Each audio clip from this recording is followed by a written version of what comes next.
Olá, meus amores, tudo bem? Aqui quem fala é a professora Louise, de Ciências e Biologia. Estou me apresentando caso vocês estejam assistindo com os pais de vocês, para quem não teve a chance de me conhecer.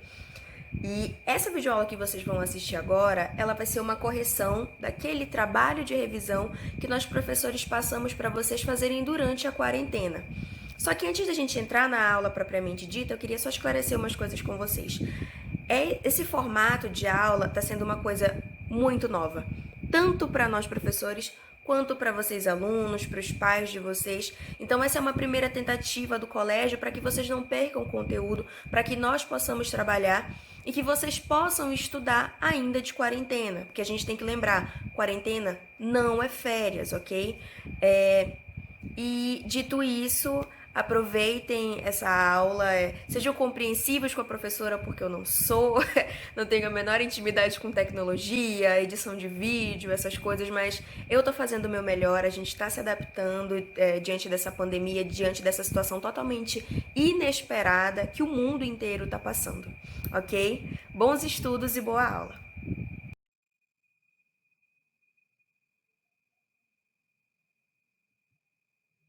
Primeira questão. Cite e explique os dois movimentos orbitais estudados por nós em sala de aula. A gente viu que nós estudamos dois movimentos, rotação e translação. Então, vamos lá. A rotação é o movimento que dura 24 horas, é ele que é o responsável pela sucessão dos dias e das noites aqui no nosso planeta, ok? Ele é caracterizado por dar uma volta, né? Quando a Terra dá uma volta em torno do próprio eixo. É uma volta em torno dela mesma. Já a translação, que é um movimento mais longo, ok? É um movimento que dura 365 dias e 6 horas. Lembrando que a gente acumula essas 6 horas ao longo de 4 anos para que dê 24 horas. E de 4 em 4 anos nós temos o ano bissexto, que é um ano que dura 366 dias. Esse movimento é caracterizado pela volta que a Terra dá em torno do Sol. Segunda questão. Quais as influências dos movimentos orbitais em nosso planeta? Eu acabei de falar na questão anterior. Então, vamos lá. O movimento de rotação, por exemplo, é responsável pela sucessão dos dias e das noites e pela contagem do tempo em horas. Já a translação é responsável pelas estações do ano e a contagem do tempo em anos. Terceira questão. Sobre os eclipses, explique. O eclipse solar ocorre em quais condições? E letra B, o eclipse lunar ocorre em quais condições? Letra A. O eclipse solar ocorre quando a Lua está entre o Sol e a Terra. A gente tem que lembrar que um eclipse só ocorre quando esses três astros, Terra, Lua e Sol, estão próximos dentro das suas órbitas, quando eles estão alinhados ou muito próximos dentro dessas órbitas.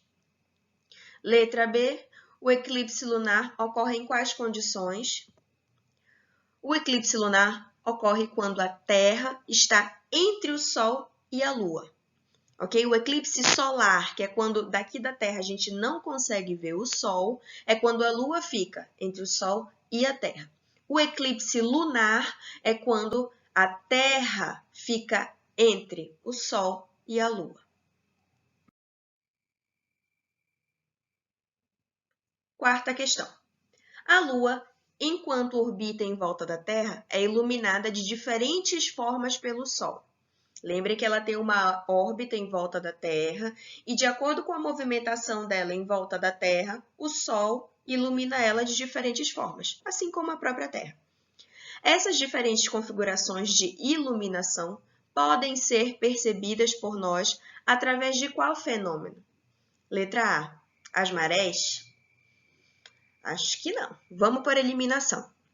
As marés têm a ver com a órbita da Lua em volta da Terra, mas não tem nada a ver com a iluminação do Sol. Letra B. Fases da Lua. Letra C. Eclipses lunares. O eclipse lunar ele tem a ver com a iluminação, mas tem a ver mais com com esse alinhamento de todas as órbitas e não essa diferença de iluminação, ok? Essas diferentes configurações de iluminação. Letra D, eclipses solares. Letra E, nenhuma das respostas acima. De todas essas aqui, a correta é a letra B, ok?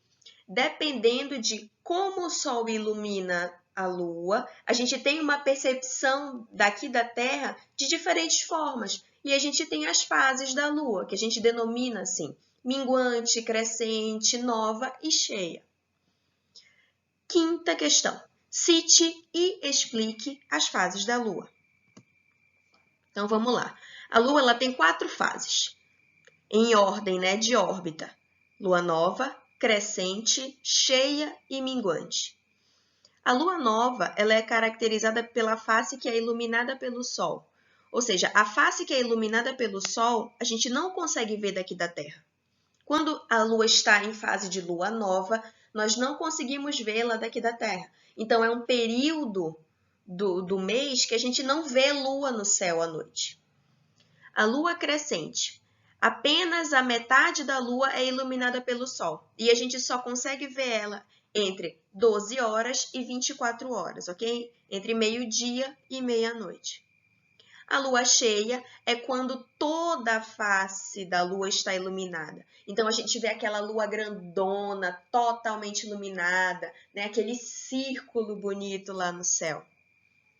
E a lua minguante é quando só a outra metade da lua está iluminada pelos raios solares. E a gente só consegue ver ela entre meia-noite e meio-dia. Sexta questão.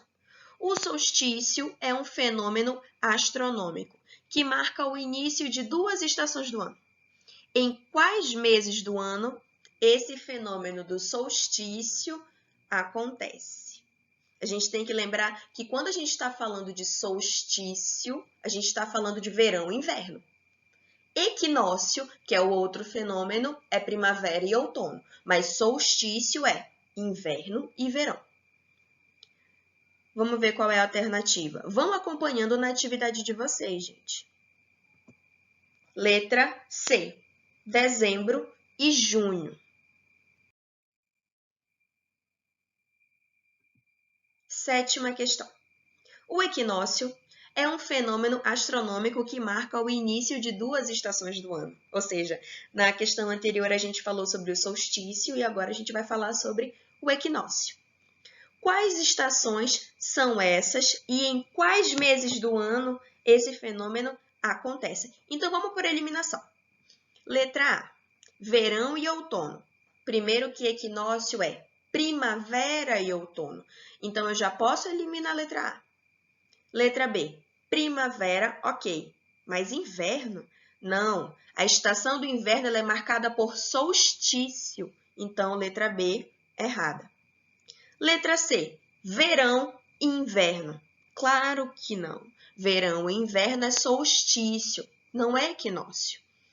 O que sobrou? Letra D, primavera e outono, que ocorrem entre os meses de dezembro e março.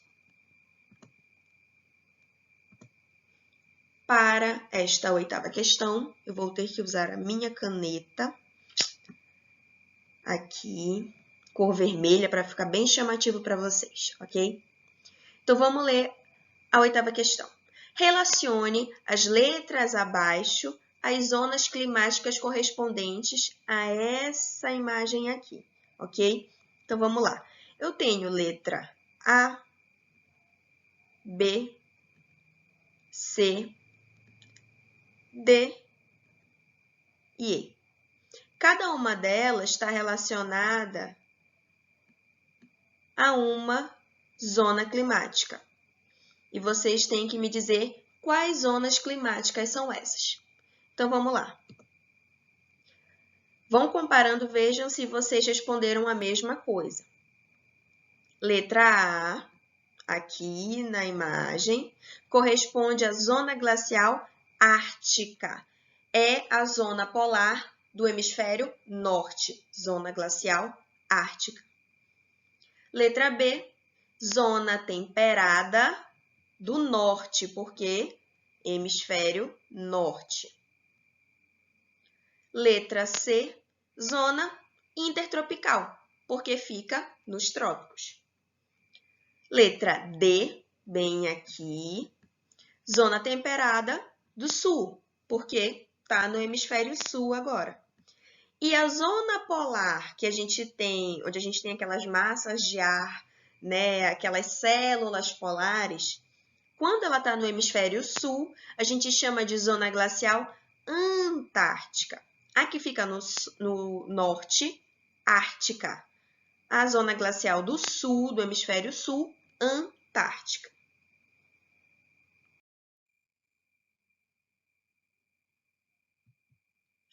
Oitava questão. Cite e diferencie as células de circulação atmosférica. Isso que a gente já falou tantas vezes dentro de sala de aula. Então, vamos lá. Nós temos 3 tipos de células. Células de Hadley, Ferrel e polares. Vamos caracterizá-las e diferenciar cada uma delas, ok? Células de Hadley se localizam massas de ar quentes. Fica entre os trópicos de Câncer e Capricórnio. Células de Ferrel circulam massas de ar também quentes, ok? Só que agora em zonas temperadas, bem longe da linha do Equador. E, por fim, células polares, que é onde vão circular massas de ar frias, que estão presentes nas zonas polares do planeta, tanto o hemisfério norte quanto o hemisfério sul.